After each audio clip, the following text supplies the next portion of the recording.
ನಮಸ್ಕಾರ. ರಿವ್ಯೂ ಚಾನಲ್ಗೆ ಸ್ವಾಗತ. ನಾನು ಸೌಖ್ಯ ಗಾಂವ್ಕರ್. ಮುಖ್ಯಮಂತ್ರಿ ಡಿಕೆಗೆ ಭಾರಿ ಶಾಕ್ ಕೊಟ್ಟ ಮಿನಿಸ್ಟರ್. ಸರ್ಕಾರಕ್ಕೇನೆ ಈಗ ಸೆಡ್ಡು ಹೊಡೆದಿದ್ದಾರೆ ಈ ಮಂತ್ರಿ. ಅರೆ ಏನಾಗ್ತಿದೆ ಕೈ ಸರ್ಕಾರದಲ್ಲಿ? ಭಾರಿ ಅಚ್ಚರಿ ಕಾರಣ ಆಗಿರುವಂಥ ಡೆವಲಪ್ಮೆಂಟ್ ಡೀಟೇಲ್ಸ್ ಇಡ್ತಾ ಹೋಗ್ತೀವಿ. ಡಿ ಕೆ ಶಿವಕುಮಾರ್ ಅವರು ತಿರುಗಿಸಿ ಕೊಡ್ತಾರಾ ಅಥವಾ ಇದನ್ನು ಹೇಗೆ ಸರಿ ಮಾಡ್ತಾರೆ? ಇದು ಎಷ್ಟು ಕಾಸ್ಟ್ಲಿ ಆಗಬಹುದು ಡಿ ಕೆಗೆ? ಮಾಹಿತಿ ಒನ್ ಬೈ ಒನ್ ನಿಮ್ಮ ಮುಂದೆ ಇಡ್ತಾ ಹೋಗ್ತೀವಿ ನಾವು. ಫಸ್ಟ್ ಟೈಮ್ ನೀವು ನಮ್ಮ ಚಾನಲ್ ನೋಡ್ತಾ ಇದ್ದೀರಾ ಅಂದರೆ ತಪ್ಪದೆ ಸಬ್ಸ್ಕ್ರೈಬ್ ಮಾಡಿ, ಹಾಗೆ ಬೆಲ್ ಐಕಾನ್ ಕ್ಲಿಕ್ ಮಾಡಿದ್ರೆ ಎಲ್ಲ ವಿಡಿಯೋ ಅಪ್ಡೇಟ್ಸ್ ನಿಮ್ಮನ್ನು ತಲುಪತ್ತೆ. ಎಸ್ ವೀಕ್ಷಕರೇ, ಡಿ ಕೆ ಶಿವಕುಮಾರ್ ಅವ್ರ ವಿರುದ್ಧ ಸೀನಿಯರ್ಸು ಮುನಿಸ್ಕೊಂಡಿರೋದೇನು ಹೊಸ ವಿಷಯ ಅಲ್ಲ. ಬಟ್ ಡಿ ಕೆ ಶಿವಕುಮಾರ್ ಅವರು ತುಂಬ ಚೆನ್ನಾಗಿ ಅದನ್ನು ಮ್ಯಾನೇಜ್ ಮಾಡ್ಕೊಂಡು ಹೋಗ್ತಾ ಇದ್ರು.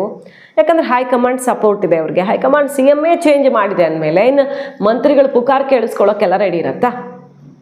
ಇದ್ದೇ ಇರುತ್ತೆ. ಯಾರು ಬಂದರೂ ಯಾರು ಇದ್ರೂ ಹೋದರೂ ಸಮಸ್ಯೆ ಇದ್ದಿದ್ದೆ. ತಲೆ ಕೆಡಿಸ್ಕೊಳ್ಬೇಡಿ, ನೀವು ಮಾಡ್ಕೊಂಡು ಹೋಗಿ ಅಂತ ಡಿ ಕೆ ಶಿವಕುಮಾರ್ ಅವ್ರಿಗೆ ಸ್ವಾತಂತ್ರ್ಯ ಕೊಟ್ಟಿದೆ. ಆದರೆ ಈಗ ಬೇರೆ ದಾರಿ ಹಿಡಿದ ಮಂತ್ರಿ, ಇದು ಕುತೂಹಲಕ್ಕೆ ಕಾರಣ ಆಗಿದೆ. ಡಿ ಕೆ ಶಿವಕುಮಾರ್ ವಿರುದ್ಧ ಹೆಂಗೆ ಇಡ್ತಿದ್ದಾರೆ ಅಂದರೆ, ಡಿ ಕೆ ಶಿವಕುಮಾರ್ ಅವರನ್ನದೇ ಅವರ ಹೆಸರನ್ನು ಹೇಳದೇನೆ ಏನು ಮಾಡ್ತಿದ್ದಾರೆ ನೋಡಿ. ಬೆಂಗಳೂರು ನಗರಾಭಿವೃದ್ಧಿ ಸಚಿವರಾಗಿರುವಂಥ ಕೃಷ್ಣ ಬೈರೇಗೌಡರು ಈಗ ನೆಕ್ಸ್ಟ್ ಸ್ಟೆಪ್ಪನ್ನು ಇಟ್ಟಿದ್ದಾರೆ. ಈಗಾಗಲೇ ಗೊತ್ತು ನಮಗೆ ಯಾರಾಗಿದ್ರು ಮಂತ್ರಿ. ಬೆಂಗಳೂರು ಇಲಾಖೆ ನೋಡ್ಕೊಂಡವ್ರು ಯಾರು? ಡಿ ಕೆ ಶಿವಕುಮಾರ್ ಅವರು. ಸೊ ಈಗ ಏನೇನು ಇಡ್ತಿದ್ದಾರಲ್ಲ ಅದು ಯಾರ ಕಡೆಗೆ ಬಾಣ? ಡಿ ಕೆ ಶಿವಕುಮಾರ್ ಕಡೆಗೆ. ಅವತ್ತಾಯ್ತಲ್ವ, ಅವತ್ತು ಕಂಪ್ಲೀಟ್ ರಿಪೋರ್ಟ್ ಇಟ್ಟಿದ್ವಿ. ಸಿಡಿದೆದ್ದಿದ್ರು ಕೃಷ್ಣ ಬೈರೇಗೌಡರು. ಅದು ಪಾರ್ಟ್ 1 ಆಗಿತ್ತು. ಆಡಳಿತ ವೈಫಲ್ಯ, ಕಂಪ್ಲೀಟ್ ಆಡಳಿತ ವೈಫಲ್ಯ.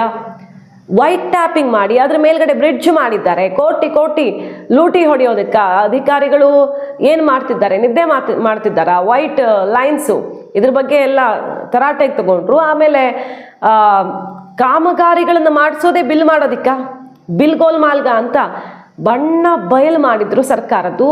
ಬೆಂಗಳೂರಿನ ಆಡಳಿತ ಕಂಪ್ಲೀಟ್ ಫೇಲ್ ಆಗಿದೆ, ವೈಫಲ್ಯ, ಕಂಟ್ರೋಲ್ ತಪ್ಪಿದೆ ಅಂತ ತರಾಟೆಗೆ ತಗೊಂಡಿದ್ರು. ಸೊ ಇಷ್ಟು ದಿನ ಬೆಂಗಳೂರು ನೋಡ್ಕೊಂಡವ್ರು ಡಿ ಕೆ ಬ್ರ್ಯಾಂಡ್ ಬೆಂಗಳೂರಿಗೆ ಕರೆಂಟ್ ಶಾಕ್ ಕೊಟ್ಟಿದ್ರಲ್ಲ. ಈಗ ನೋಡಿ, ಈಗ ಕೃಷ್ಣ ಬೈರೇಗೌಡರು ಇಟ್ಟಿರುವ ಲೆಕ್ಕ ಬೆಚ್ಚಿ ಬೀಳಿಸುವಂತಿದೆ.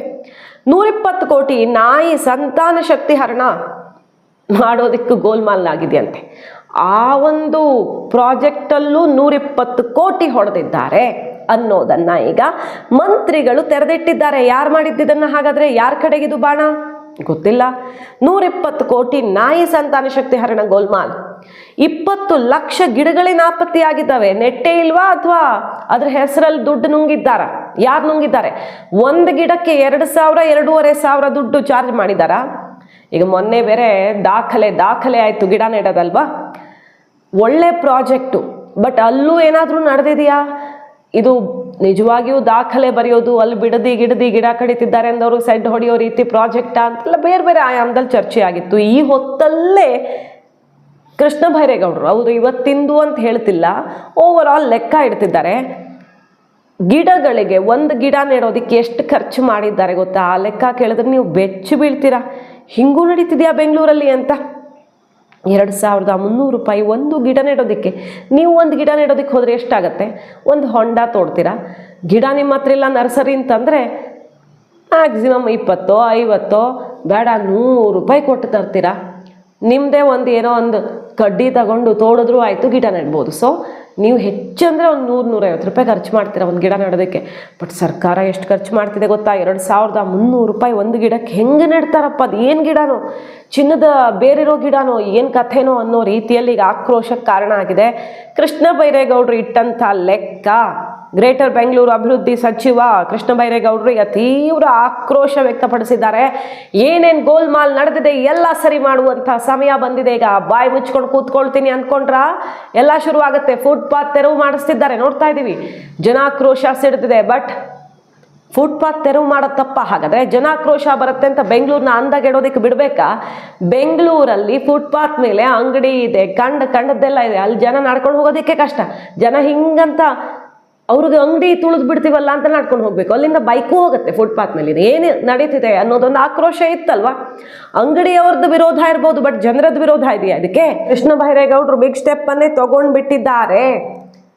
ಫುಟ್ಪಾತ್ ತೆರವು ಮಾಡೋದಕ್ಕೆ ನಿಂತಿದ್ದಾರೆ. ಅದು ಒಂದೇ ಅಲ್ಲ ನೋಡಿ, ಏನೇನಾಗಿದೆ ಇಲ್ಲಿ ಗೋಲ್ಮಾಲ್. ಒಂದು ಸಸಿ ನೆಡೋ ಪ್ರಕ್ರಿಯೆಯಲ್ಲಿ ಗುಂಡಿ ತೋಡೋದು, ಮುಚ್ಚೋದು, ಸಸಿ ಖರೀದಿ, ರಕ್ಷಣೆ, ನೀರು ಉಣಿಸೋದು, 3 ವರ್ಷ ನಿರ್ವಹಣೆ ಸೇರಿ 2300 ವ್ಯಯ ಆಗತ್ತಂತೆ. ಬದಲಿ ಸಸಿ ನೆಡುವ ಕಡ್ಡಾಯ ಅರಣ್ಯೀಕರಣ ಯೋಜನೆಯಲ್ಲಿ ಒಂದು ಸಸಿಗೆ 3108 ರೂಪಾಯಿ ವೆಚ್ಚ ಆಗತ್ತೆ ಅಂತ ಎಲ್ಲ ಮಾಹಿತಿ ಎಲ್ಲ ಶೇರ್ ಆಗಿದೆ ಅಲ್ಲಿ.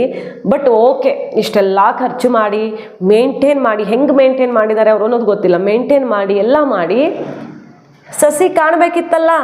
20 ಲಕ್ಷ ಸಸಿಗಳು ಎಲ್ಲಿ ಹೋದ್ವು ಅನ್ನುವ ಲೆಕ್ಕವನ್ನೂ ಕೂಡ ತೆಗೆದಿದ್ದಾರೆ ಕೃಷ್ಣ ಬೈರೇಗೌಡರು. ಹಾಗಾಗಿ ಏನಾಗ್ತಿದೆ ಬೆಂಗಳೂರಲ್ಲಿ, ಯಾವ ರೀತಿ ವ್ಯವಸ್ಥೆ ರನ್ ಆಗ್ತಿದೆ ಅನ್ನೋದೇ ಗೊತ್ತಾಗ್ದಂಗಾಗಿದೆ ನೋಡಿ. ಅವರು ಸಾರ್ವಜನಿಕರ ಜೊತೆಗೂ ಕೂಡ ಚರ್ಚೆಗಿಳಿದಿದ್ದಾರೆ. ಎಲ್ಲರೂ ನನ್ನನ್ನು ಅಪ್ರೋಚ್ ಮಾಡ್ತಾ ಇದ್ದೀರಾ, ದೂರುಗಳು ಬಂದಿವೆ, ಸಲಹೆಗಳು ಬಂದಿವೆ, ಕಾಳಜಿ ಬಂದಿದೆ, ಆಫರ್ಗಳು ಬಂದಿವೆ. ನಿಮ್ಮ ಬೆಂಬಲ ಮೌಲ್ಯಯುತವಾದ ಪ್ರಕ್ರಿಯೆಗೆ ಧನ್ಯವಾದ. ಎಲ್ಲರಿಗೂ ವೈಯಕ್ತಿಕವಾಗಿ ಉತ್ತರ ಕೊಡೋದಕ್ಕಾಗದೆ ಹೋದ್ರು ನಿಮ್ಮ ಕಾಳಜಿಗೆ ಪೂರಕವಾಗಿ ನಮ್ಮ ತಂಡ ಕೆಲಸ ಮಾಡುತ್ತೆ. ಇನ್ನು ಮುಂದೆ ವ್ಯವಸ್ಥೆ ಬಲಪಡಿಸೋದಕ್ಕೆ ನಾವು ಬದ್ಧರಾಗಿದ್ದೀವಿ. ಸೊ ಇನ್ನು ದುರ್ಬಲವಾಗಿತ್ತು, ವೀಕ್ ಆಗಿತ್ತು ವ್ಯವಸ್ಥೆ ಅನ್ನೋದನ್ನು ಹೇಳ್ತಾನೇ ಇದ್ದಾರೆ. ಯಾವ ರೀತಿ ಸರ್ಕಾರದ ಬಣ್ಣ ಬಯಲು ಮಾಡೋದಕ್ಕೆ ನಿಂತಿದ್ದಾರೆ ಅಂತ ಅನ್ನಿಸ್ತೇ ಇರುತ್ತಾ. ಇದು ವ್ಯವಸ್ಥೆ ಹುಳುಕುಗಳನ್ನು ಹೇಳ್ತಿದ್ದಾರೆ, ಅವ್ರು ಮಾಡ್ತಿರೋ ತಪ್ಪಲ್ಲ. ಬಟ್ ಇದು ಯಾರ ವಿರುದ್ಧ? ಎಷ್ಟು ಗಿಡ ನೆಟ್ಟಿದ್ದೀವಿ ಅಂತ ಹೇಳಿದ್ರೆ ಸುಮಾರು ಒಂದು 20 ಲಕ್ಷ ಗಿಡ ನೆಟ್ಟಿದ್ದೀವಿ ಅಂತ ಹೇಳ್ತಾರೆ.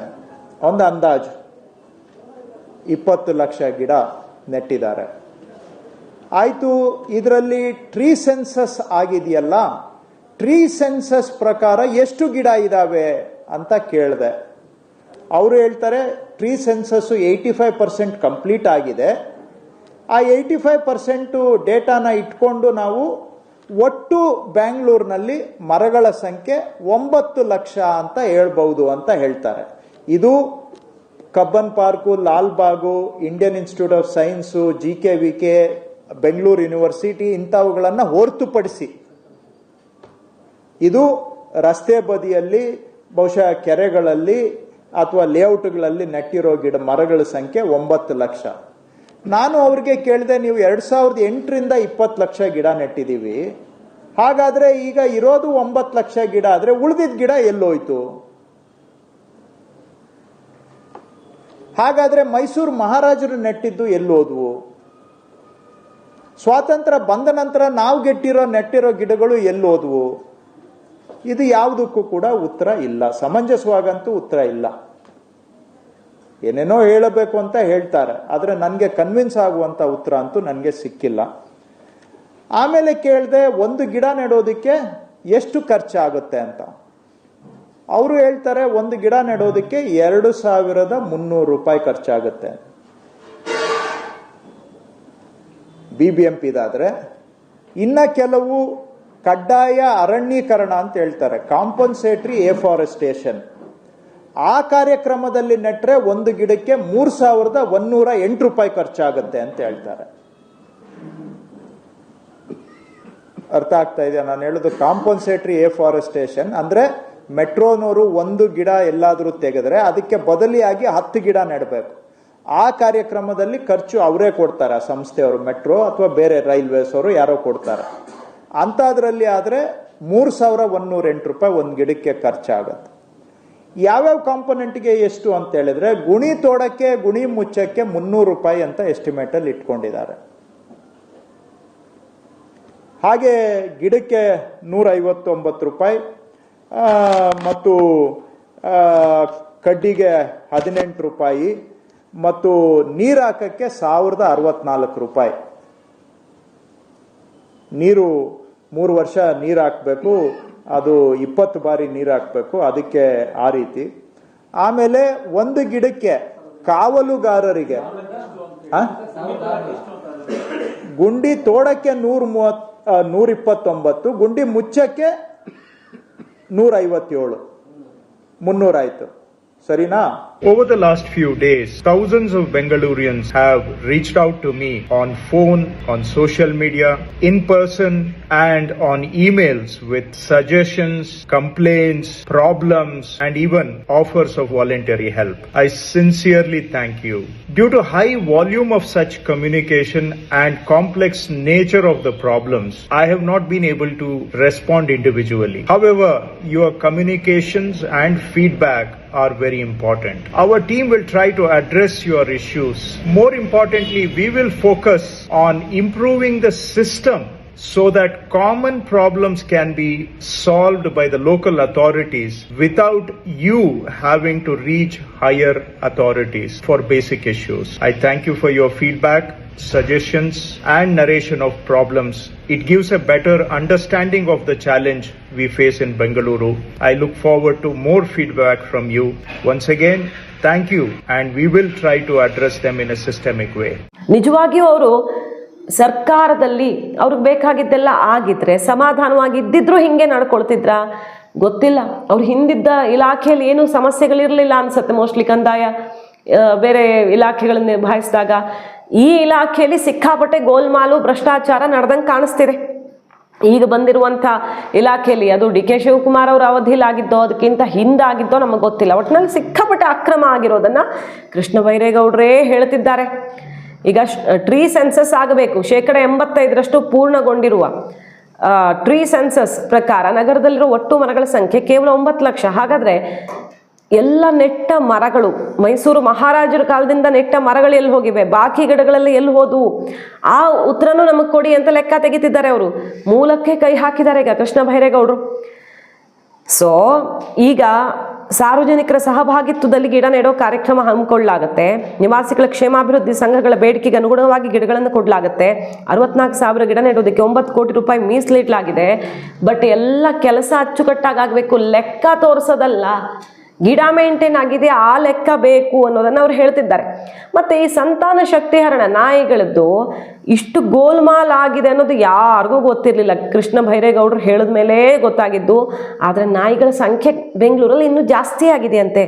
ಅದು ಹೆಂಗೆ? 120 ಕೋಟಿ ನಾಯಿ ಸಂತಾನ ಶಕ್ತಿ ಹರಣಕ್ಕೆ ಖರ್ಚು ಮಾಡಿದ್ದಾರೆ ಅಂದಮೇಲೆ ನಾಯಿಗಳ ಸಂಖ್ಯೆ ಕಡಿಮೆ ಆಗಬೇಕಿತ್ತಲ್ವ, ಬೀದಿ ನಾಯಿಗಳ ಸಂಖ್ಯೆ. ಬಟ್ ಜಾಸ್ತಿ ಆಗಿದೆ ಅಂದರೆ ಅದು ಖರ್ಚು ಮಾಡಿದ್ದಲ್ಲ, ಗೋಲ್ಮಾಲ್ ಮಾಡಿದ್ದು ಅಂತ ಅರ್ಥ ಆಗತ್ತೆ.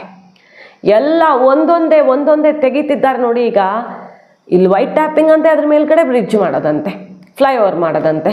ಸೊ ಪ್ರತಿಯೊಂದು ಅವೈಜ್ಞಾನಿಕವಾಗಿ ನಿಮಗೆ ಎಕ್ಸ್ಟ್ರಾ ಕಾಮಗಾರಿಗಳು ತೋರಿಸ್ಬೇಕು. ಅದರಿಂದ ಪ್ರಯೋಜನ ಆಗತ್ತಾ ಅಥವಾ ಬೆಂಗಳೂರಿಗೆ ಇನ್ನೂ ಕಂಜೆಷನ್ ಆಗತ್ತಾ?